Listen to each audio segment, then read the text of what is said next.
Luego tiene otra idea que también coincide un poco con Simón Rodríguez, y es curioso porque él no debió conocer a Rodríguez ni el pensamiento de Rodríguez, y es la idea de que hay que educar para el trabajo, de que hay que enseñarle a la gente a conocer las nuevas técnicas, el avance tecnológico de la época, el ferrocarril, la máquina de vapor, el telégrafo, que todo esto son los elementos de una nueva época y que eso hay que enseñarlo, hay que educar a la gente para aprovechar y utilizar esos recursos. Eso igualmente coincide un poco con el pensamiento de Rodríguez, que pensaba que había que enseñar a la gente no solamente ciencias y conocimientos, sino que había que educarlos para vivir, educarlos para trabajar, adaptarlos a una posibilidad de ascenso social que se la tenía que dar la escuela. En esto él coincide, de modo que su pensamiento en materia pedagógica es muy avanzado, extraordinariamente avanzado. Claro, no le hacían caso, era aquella carta escrita a unos amigos que circulaba en un pequeño grupo de gente que podían participar de esas ideas, pero eso no era por allí por donde iba el rumbo del país. Él se mantiene en su aislamiento, se mantiene en su apartamiento, se mantiene en su soledad, diciendo de vez en cuando estas cosas, y rodeado de ese prestigio que va creciendo en torno a su nombre y en torno a su figura y en torno a su actitud. Hay un momento muy curioso en que él parece romper esa consigna de serenidad,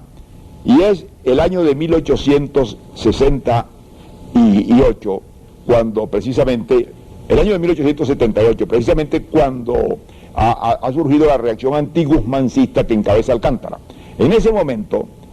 Acosta, que era un hombre muy sensible en medio de su carácter, recibe una chirigota de Antonio Leocadio Guzmán. El viejo Guzmán, en un escrito, incidentalmente lo llama perezoso. Este calificativo es curioso, porque revela que seguramente en muchos círculos de la época se consideraba que Acosta no había hecho la obra que tenía que hacer, que Acosta había producido relativamente poco, y ese calificativo de perezoso reflejaba un poco un cierto criterio que debía haber en torno a él. Y en ese momento, este hombre sereno, este hombre distante, este hombre que parece no querer intervenir en la pugna y que la critica, reacciona con una violencia extraordinaria y escribe la única diatriba que nos queda de él, que es una diatriba contra Antonio Leocadio Guzmán, que se llama Los fantasmas que son y uno que va a ser, escrito un poco en la forma de Los sueños de Quevedo, en el que ataca a Antonio Leocadio Guzmán con las frases más duras que se puedan decir. Le dice cosas sumamente hirientes, le recuerda toda su vida, las mentiras de su vida, las falsificaciones que ha hecho de su papel en la historia, con un apasionamiento verdaderamente inconcebible en aquel hombre que parecía un modelo de serenidad. Incluso le dice cosas graciosas y hirientes e ingeniosas. Lo llama diccionario sin definiciones, máquina de palabras. Bueno, le dice horrores. Es una reacción de violencia extraordinaria. Y luego en esa misma reacción hay una cosa muy curiosa que revela el fondo de autovaloración y de orgullo propio que tenía Acosta. Él dice, se atreve a insultarme a mí, a Cecilio Acosta, dice él. Él no sabe que yo tengo una vida sin tacha. Él no sabe que nadie me puede enrostrar a mí nada. Él no sabe que yo tengo detrás de mí un pensamiento y una formación. Y llega a decir algo más. Él dice, lo que yo digo perdura. Es decir, hay una especie de autoconciencia de su valer, de su importancia, de lo que significaba él en aquella sociedad. ¿Por qué este hombre, que evidentemente llegó a tener ese prestigio moral extraordinario e intelectual en el país, y que no dejó sino esas obras fragmentarias, o aquel otro discurso que pronuncia precisamente ya al final de la Guerra Federal, en la época de los azules, cuando lo hacen miembro correspondiente de la Academia Española? En ese momento se hace en Caracas un homenaje público a Cecilio Acosta, concurren gentes de todas clases, y él pronuncia un hermosísimo discurso literario en que hace un gran elogio de las letras, en que dice que las letras son la civilización, que el país no podrá enrumbarse mientras no cuente con un aprecio mayor de lo que las letras significa y que las cultive. Ese discurso, que parece un discurso realmente de catacumba, porque da la impresión de que son un grupo pequeñísimo de gente que están hablando de formas de civilización en un país que está entregado a la barbarie de la guerra, es una muestra de su manera de pensar. Sin embargo, este hombre, con todo eso, nunca llega a actuar. Muchas veces se ha estudiado su carácter, y se ha pensado que era un hombre que tenía ciertas complejidades de carácter, era de una timidez extraordinaria, de una modestia casi enfermiza, le tenía horror a la figuración y a la figuración pública, era un hombre en el fondo indeciso, temeroso, muy refugiado en esa forma elemental y simple de la protección de su casa y de su madre al lado, de modo que todo esto hace que este hombre no pudiera haber tenido ni la influencia, ni el papel, ni el eco que hubiera debido tener en el país un hombre de su magnitud. Pero desempeñaba un papel, y ese papel indudablemente es un papel digno de que lo recordemos y lo reconsideremos, que era el papel de mantener un polo moral,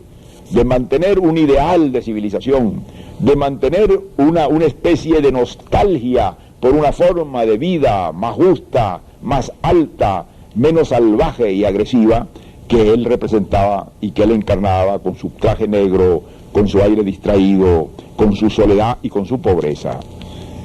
El año de 1881 muere, parece que tuvo un proceso después de la muerte de su madre de una especie de destrucción mental paulatina, fue perdiendo facultades, tal vez era un proceso de arteriosclerosis temprana, se hizo un poco abstraído, le costaba trabajo coordinar y comunicarse, y esto fue agravándose hasta que desembocó en su muerte, que ocurre el año de 1881. Cuando él muere, sus amigos se reúnen desde luego y tienen la sensación de que ha desaparecido una figura muy importante. Es entonces cuando José Martí, que está en Caracas, escribe aquel elogio encendido de Acosta, que realmente nos hace ver y medir el sentimiento que había en ciertos círculos hacia la figura de Acosta.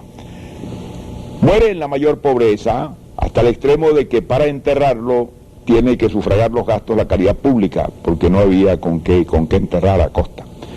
Era un hombre que vivió siempre en la mayor estrechez, en la mayor limitación de medios. Hay testimonios de quienes lo visitaron en aquella casita en que vivía de Velázquez a Santa Rosalía, una modesta casita, y allí vivía en los límites materialmente de la indigencia, privado de todo, sin ninguna comodidad, sin ningún auxilio. Desaparece, y cuando él desaparece, va a ocurrir en los jóvenes que le siguen una transformación importante.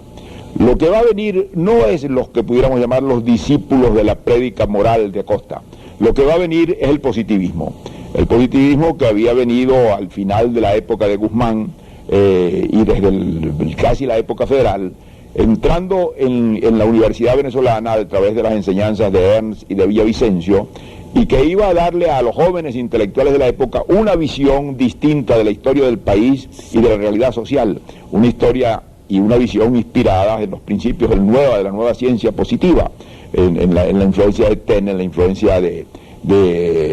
los grandes planteadores del determinismo social e histórico. Y esto, claro, los va a alejar de aquella enseñanza moral y elevada que representaba Cecilio Acosta. Pero hoy, a 100 años de distancia,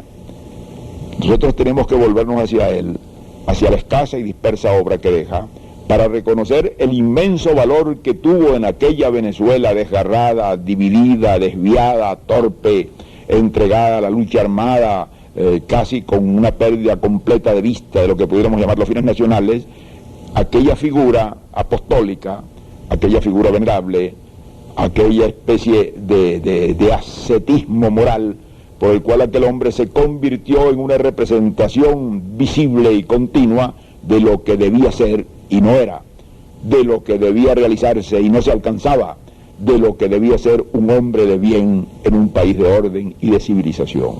Y ese es el valor fundamental que tuvo para sus contemporáneos y que debe seguir teniendo para nosotros Cecilio Acosta. Muchas gracias y hasta la próxima.